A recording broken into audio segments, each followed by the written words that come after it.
Buenas noches, ¿cómo están? Bienvenidos a una nueva edición de Plano Judicial, aquí por las pantallas de Mega TV, con toda la información más destacada del ámbito del Poder Judicial en esta jornada de martes, con muchos temas que se fueron desarrollando en el transcurso de este día. Y empezamos hablando acerca del proceso del senador colorado Erico Galeano Segovia, porque ya hay un tribunal de sentencia que fue sorteado para quedar a cargo de este proceso y realizar el juicio oral y público del parlamentario colorado. Este tribunal de sentencia especializado en crimen organizado está conformado por los jueces Inés Galarza, Pablino Barreto y Juan Alberto Dávalos, a quien vemos en imágenes justamente, y estos jueces van a estar encargados entonces de llevar adelante este juicio oral. Lógicamente esto es a priori, porque inclusive se puede llegar a presentar una recusación o alguna excusación por parte de estos magistrados con lo que tiene que ver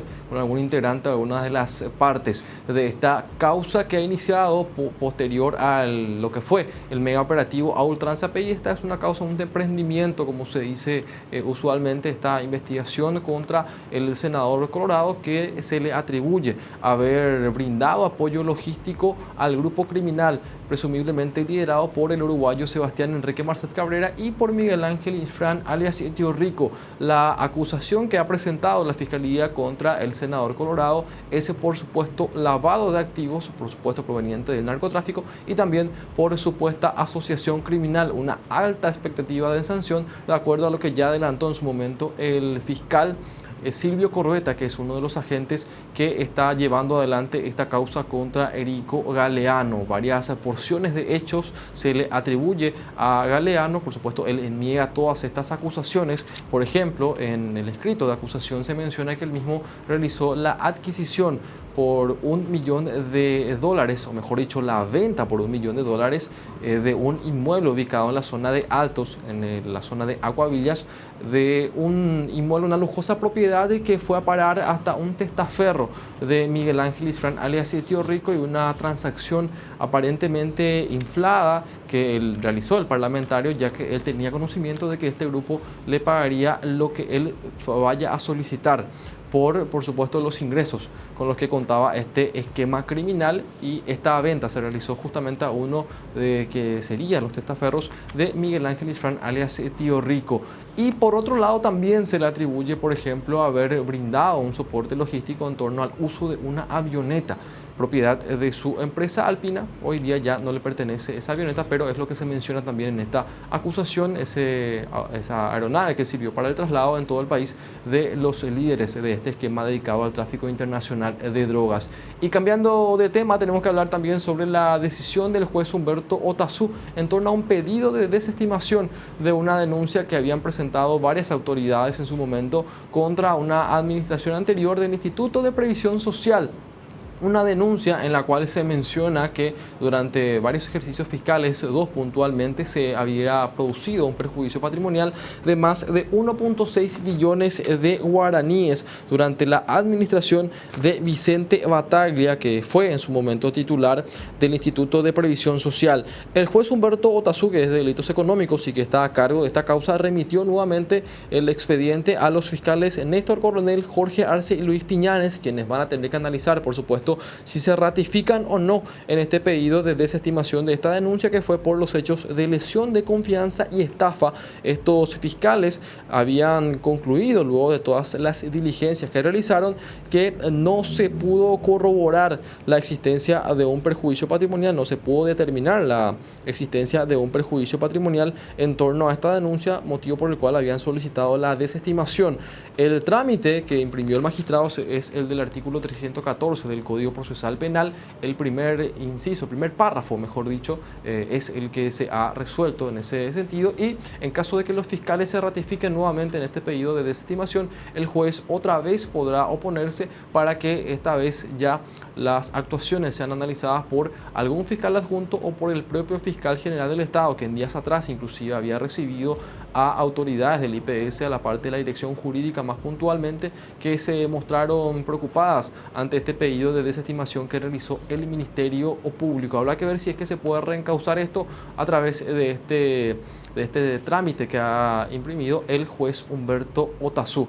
Y tenemos que cambiar nuevamente de tema para hablar acerca del accidente fatal que se registró el domingo y que derivó en la muerte de 4 personas en la ruta Luque-San Bernardino, en uno de los tramos de esa ruta puntualmente. Ayer la fiscal Zulma Benítez presentó la imputación contra Eugenio Sanabria Bierzi, que es el responsable o el principal responsable de este accidente fatal. De hecho, él inclusive dio positivo a la prueba de alcotés. Él ya se encuentra procesado. La jueza de Cordillera, Silvia Cáceres, ya admitió esa imputación que presentó la fiscalía y de hecho ella se constituyó también esta tarde ya prácticamente en el nosocomio en el cual está internado este hombre que fue imputado por los presuntos hechos punibles de homicidio culposo en cuanto a la modificación que se había hecho a este artículo, una expectativa de sanción que se eleva hasta los 8 años, y también por exposición al peligro del tránsito terrestre.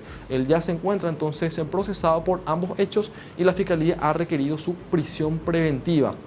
En ese sentido, hay que recordar también que este accidente, que involucró inclusive a una diplomática alemana, se registró el domingo pasado ya, y él mismo ingresó desde entonces a un nosocomio y luego ya se ordenó su detención, inclusive cosa que no se pudo concretar, ya que él se encontraba todavía recibiendo atención médica y bueno, hoy día ya formalmente entonces procesado por estos 2 hechos punibles. Y tenemos que mencionar también el proceso contra el empresario Luis Augusto Montanaro Bedoya, porque luego de que 2 juzgados hayan ordenado su prisión preventiva el viernes pasado, él ya presentó a través de sus abogados apelación contra ambas decisiones judiciales que ordenaron su prisión en la penitenciaría de Tacumbú. Él está recluido en dicha cárcel ya desde el viernes que se ordenó, reiteramos, en 2 procesos diferentes esa medida cautelar. Por un lado, la causa abierta ya posterior al operativo Duxes Game por presunta filtración de contenido multimedia íntimo sin consentimiento de terceras personas, una causa que inició la fiscal Ruth Benítez, y por otro lado el proceso que inició luego del ramo de flores que recibió tanto la fiscal Ruth Benítez como la víctima, la que denunció el hecho principal, podemos decir, que motivó todo el operativo. En ese caso, ya un juzgado inclusive también ordenó la prisión preventiva de Montanaro. Él está imputado por presunta coacción hacia la fiscal Ruth Benítez. En ambos casos, él pide entonces a la Cámara de Apelación que deje sin efecto su prisión preventiva. Y también tenemos que hablar sobre el proceso contra una representante de la firma Ochi, que fue procesada, fue imputada, de hecho, luego de este siniestro que se registró en febrero de este año, la explosión de una garrafa de amoníaco que causó inclusive la muerte de varias personas que se encontraban cumpliendo funciones laborales en dicha empresa, porque el Ministerio Público y puntualmente la fiscal interina Lisa Martínez ha solicitado el sobreseimiento provisional de la única imputada por esta causa, que es Cristel Vogel-Diedrich, que es justamente representante de la empresa Novex S.A., pero hay que puntualizar que ella no está investigada por la muerte de estas personas, sino más bien fue investigada o está siendo indagada por procesamiento ilícito de desechos.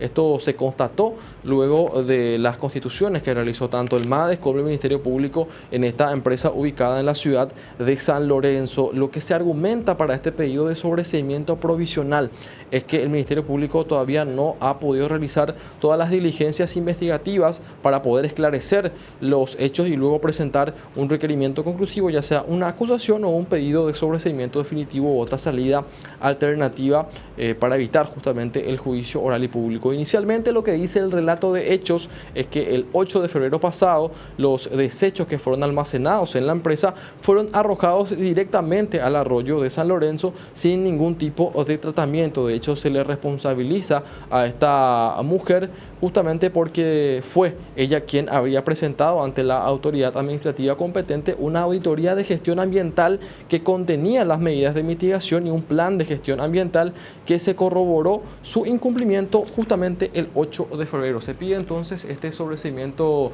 provisional. En caso de que se haga lugar, el Ministerio Público va a tener más plazo para poder realizar justamente estas diligencias y luego ver qué tipo de requerimiento conclusivo se presenta en esta causa. Y con esto tenemos que hacer la pausa. A la vuelta seguimos con más aquí en Plano Judicial.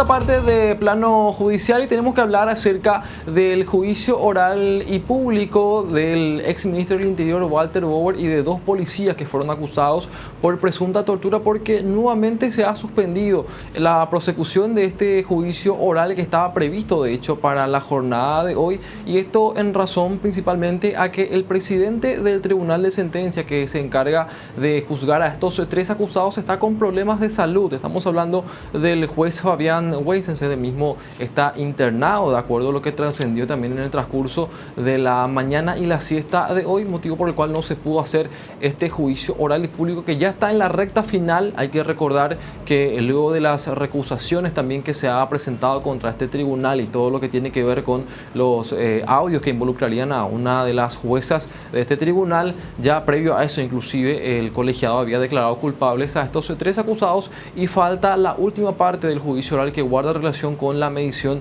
de la pena, pero las partes no tienen una confianza hacia el Tribunal de Sentencia como para poder proseguir con este juicio oral. Y para comentar un poco sobre la situación de este proceso estamos ya en comunicación con el abogado Secundino Méndez. Él ejerce la representación de uno de los acusados. Doctor, buenas noches, ¿cómo estás? Muchas gracias por atendernos aquí en plano judicial. Buenas noches. Bueno, doctor, ¿qué está pasando con el juicio oral y público? ¿No está pudiendo continuar? Ya se ha presentado inclusive una denuncia. Bueno, queremos comentar todo lo que tiene que ver con este juicio oral y lo que involucraría a una de las miembros de este tribunal.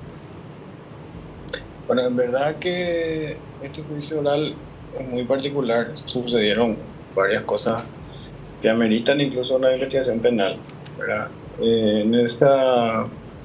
En este contexto podemos referir que hay una denuncia al jurado de enjuiciamiento de magistrados.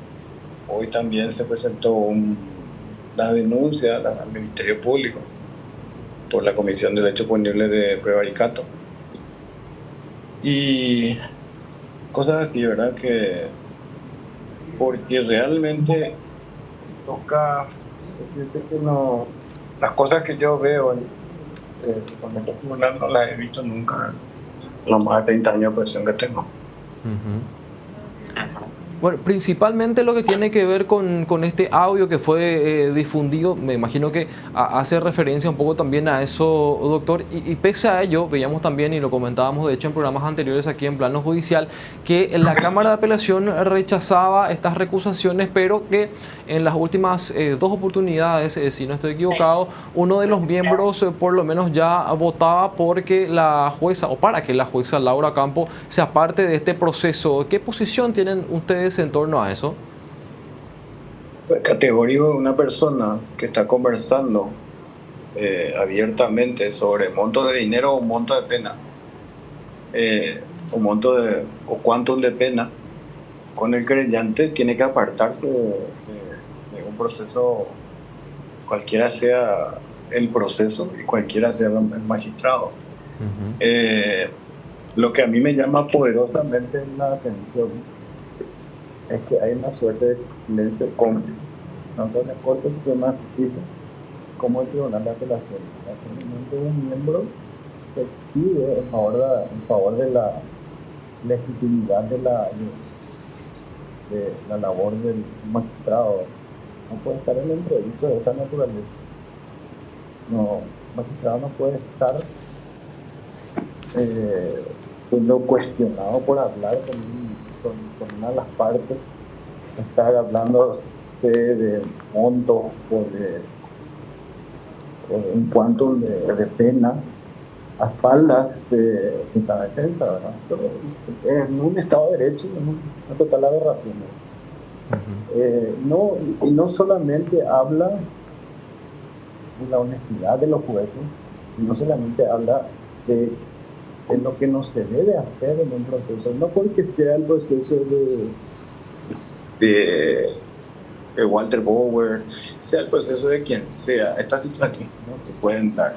Como te decía, me preocupa el silencio cómplice de la Corte Suprema de Justicia, que ante cuestiones tan evidentes como la que ya hemos presentado, incluso pericias de voz, no tome una postura al respecto, puesto que si existe un desorden en la casa, el padre o el jefe de la familia sí o sí debe tomar una determinación al respecto. Y estamos hablando de la administración de justicia. Esto es grave porque el día de mañana te puede tocar a vos, le puede tocar al hijo, a alguno de nuestros hijos o nuestros nietos, y esto sí es así, ¿verdad? No, esto es grave, esto es una situación que atenta contra todos, no solamente contra Walter, Osvaldo o Merardo. Doctor, eso quiero que claro, y el silencio ayuda a la impunidad. Acá no estamos ante una cuestión mínima, estamos ante una cuestión grave que tiene que ser doctor, ¿consideras entonces que a fin de que se pueda, digamos, proteger lo que se puede considerar como la imagen del Poder Judicial, o mejor dicho, la credibilidad del sistema de justicia, la Corte debería de intervenir y apartar, digamos, a estos jueces? ¿Ese es el criterio, la posición que tienen ustedes? Por supuesto que sí, ninguna persona, ningún defensor, ninguna persona, ningún acusado, su sano juicio va a querer llegar a un final de juicio con un tribunal de este tipo. Y ustedes pueden tener en cuenta una cosa: en el hipotético caso de que termine este juicio, se tienen que tener en cuenta que el tribunal, sin haber hecho la advertencia del artículo 4, lo va a hacer por hechos distintos y tipos penales que nunca fueron analizados.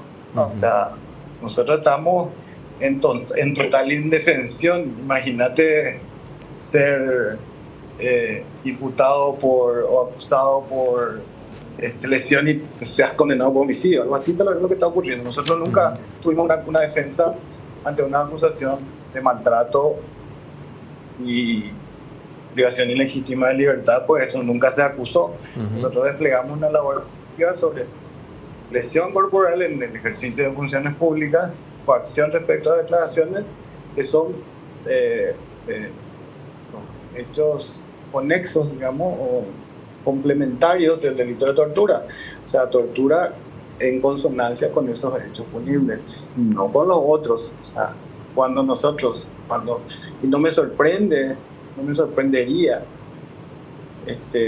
cada vez estoy más seguro que hasta el propio tribunal haya sido quien le haya convencido a la acusación para cambiar el tipo penal, puesto que el tipo penal anterior lo hemos destruido. O sea, conforme a las pruebas no iban a poder sostener. Entonces quieren sostener el maltrato, que tampoco desplegamos una tesis de felicidad sobre ese punto, y privación ilegítima de libertad, que no sé ni cómo, porque hasta hay una sentencia de la Corte que declara la privación legítima, la privación legítima de la libertad que tuvieron estos policías. Claro, ahora, doctor, nosotros estamos ante todo lo que ocurrió acá, estamos espantados y no nos sorprende que vayan ocurriendo cosas, pero por suerte, digamos, pudimos acceder a materiales de grabación entre juez y querellante, pero no nos sirve nada. O sea, ¿de qué vale si la propia Corte Suprema de Justicia no está tomando una postura? O sea, es preferible que los jueces sigan haciendo cosas fuera de lugar antes que ordenar realmente la justicia. Claro, y a eso justamente quería ir un poco, doctor, porque, a ver, la Cámara de Apelación ya ha rechazado estas recusaciones que ustedes han presentado, ya con un voto en mayoría, es cierto, pero ¿qué tienen pensado hacer, digamos, dentro de lo que tiene que ver con el juicio oral? Porque las recusaciones han sido rechazadas, ¿van a plantear otras recusaciones o qué es básicamente lo que van a hacer, doctor? Vamos a tener que hacer todo lo que esté legalmente a nuestro alcance, porque tenemos la información cierta de que del final del juicio van a enviar a los acusados a guardar reclusión, cosa que es imposible. La resolución judicial se ejecuta cuando esté firme, no desde ese momento. Entonces, ¿quién va a ser la persona, su sano juicio, que luego de escuchar los audios, luego de tener la información, va a querer? Lo legal, conforme lo establece nuestro código procesal, es que el juicio se reinicie.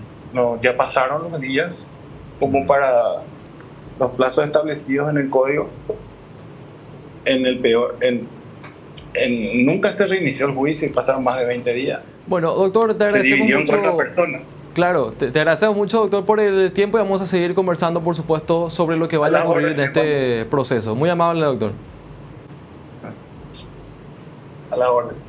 Bueno, el abogado Secundino Méndez hablando entonces acerca de lo que tiene que ver con este juicio oral y bueno, ellos ya evidentemente han perdido la confianza en torno a este tribunal de sentencia. Y antes de cerrar, queremos compartir con ustedes también esta denuncia penal que ha presentado la representación del abogado Walter Borges, del exministro del Interior, que es uno de los acusados. Esta denuncia que se ha presentado ante el Ministerio Público por supuesto prevaricato y en la cual también se pide investigar lo que podría ser eventualmente una asociación criminal. Esta denuncia es puntualmente contra la jueza Laura Beatriz Ocampo Fernández, que es jueza penal de sentencia número 38 de Asunción y que integra, mejor dicho, todavía este tribunal que tiene que juzgar a estas 3 personas declaradas culpables por hechos de tortura y que según el abogado Secundino Méndez incluso ellos tenían ya la información de que una vez culminado el juicio iban a enviar a prisión preventiva a estos 3 procesados. Por de pronto el juicio todavía no ha podido culminar ni proseguir en razón a estas circunstancias que ya estábamos desarrollando también. Y con esto nos despedimos. Que tengan buen resto de jornada y será hasta mañana.